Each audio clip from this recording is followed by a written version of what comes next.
about to leave. Already packing, come with me. I'm not. Hello friends and enemies, welcome back to Happy for Now, and today I wanted to share with you some novellas that you can read to hit your reading goal quickly. These are pretty much the novellas I've enjoyed in the last year or so. I'm trying to limit it because there's definitely a lot, and I've really enjoyed reading novellas this year because they're such a quick hit of effective, like getting some reading in without feeling like I have a lot to do.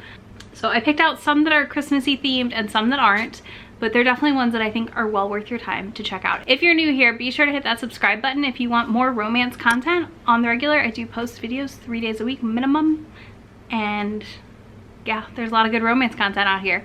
So let's dive into these novellas. This was a hard list to put together. I had to narrow myself in on my options, but I have some great ones. First and foremost, we have the only one I own, which is Blind Date with a Book Boyfriend by Lucy Eden. I loved this book. First of all, look at that cover. It's precious. And it is about Jordan, who flies out to Culver City and goes to a romance bookshop to look for books and meets this cute guy who is also shopping for romance books. They have a connection. They run around the city together for the day having an adventure. Some things are revealed at the end that are not ideal, but it all works out in the end to a delightful, de-frickin-lightful HEA. And it was just so fun to read a book set in like Culver City, California, where the Ripped Bodice is, kind of based on the Ripped Bodice, and finding love. And I just love a romance reading hero. It's such a fun treat whenever I run into those. Feels like a love story slash a love song to romance readers, and Lucy Eden honestly has such an incredible writing style. I really enjoy her books immensely. All right, next let's do our two Christmas ones. First, we have Mangoes and Mistletoe by Adriana Herrera. This is a sapphic romance. I've talked about it on my channel before. It involves a baking show in Scotland and two partners on the show who meet for, like, they get partnered up on the show together, like they've never met before, have to kind of sort through their feelings. And do they find love in the end? Of course, I mean, it's a romance novel, but they find love in the end, and the way it all works out was just delightful. So delightful, y'all. I really loved this book as well. I think that Adriana Herrera has a great craft with queer stories and queer love stories for the most part, and I always enjoy them. And I mean, this was just perfect. I personally love like the Great British Bake Off and some of those holiday competition shows because I just think they're fun. So this kind of delivered on those premises for me in like the perfect way, but also in a way that wasn't too long, because I do think that like it would be very easy to like be tired of that story if it was a longer. Then we have One Bed for Christmas by Jackie Lau, which is a Christmas novella that made me laugh out loud. And I'm not joking, I cackled. This follows two friends, and one of which has been kind of pining for the other one for a long time, but has pined in a way that didn't make it uncomfortable for me to read. I often find the pining towards a love interest for too long uncomfortable and awkward, but this one delivered it perfectly. So we follow them. She needs somewhere to stay over the holiday because they're snowed in, and it just honestly was adorable. It's so worth your time. I think Jackie Lau is a fun, like such a fun quick hit writer to read her books because they're all pretty short. They definitely get to the point, they're snappy, and they always have really fun banter as well. And I think she delivered so well on this pining hero who had been, I mean, he'd been pining forever, y'all, but it was perfect. And I just loved how their friendship evolved into a relationship versus feeling like one of them was really pursuing it. And the end thing was the cutest. I can't tell you, but it was so cute, y'all.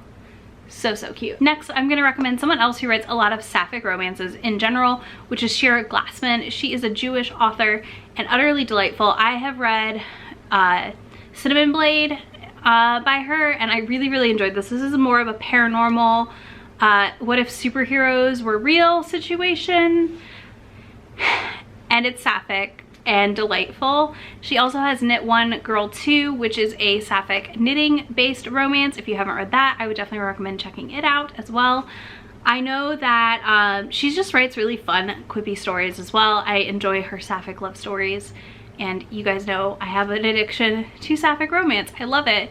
we don't get enough of it. Then I'm gonna recommend Laura Kinsey. I've read 2 by her. I read Budding Romance and Hammer and Tongs. Hammer and Tongs is the pegging romance, and Budding Romance is about a gardener and a girl who runs a school. Both of these were really fun and delightful.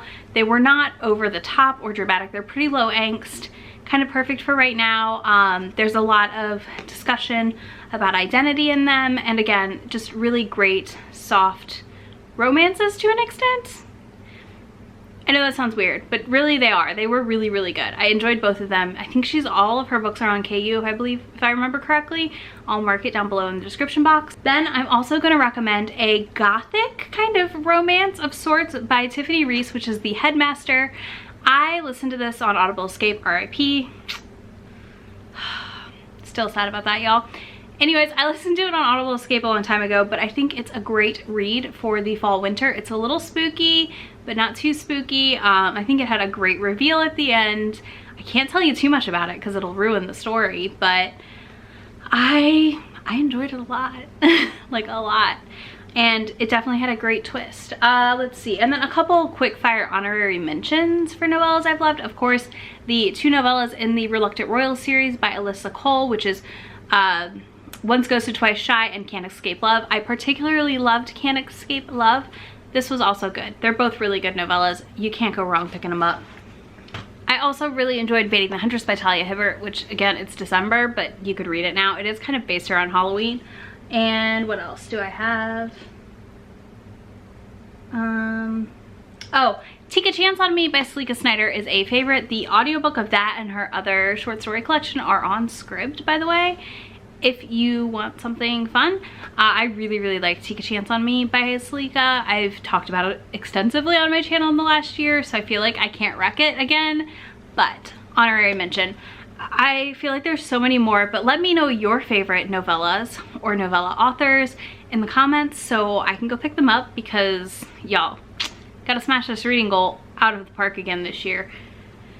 Who knows where we're gonna be by the end of the year, because it's already getting a little ridiculous over here personally. So I hope these help you hit your reading goal, and drop a book emoji in the comments box down below if you want. If not, tell me your favorite novellas that you've read. And then if you want to find me anywhere else on the internet, there's links in the description box, including my Twitter, Goodreads, and Instagram.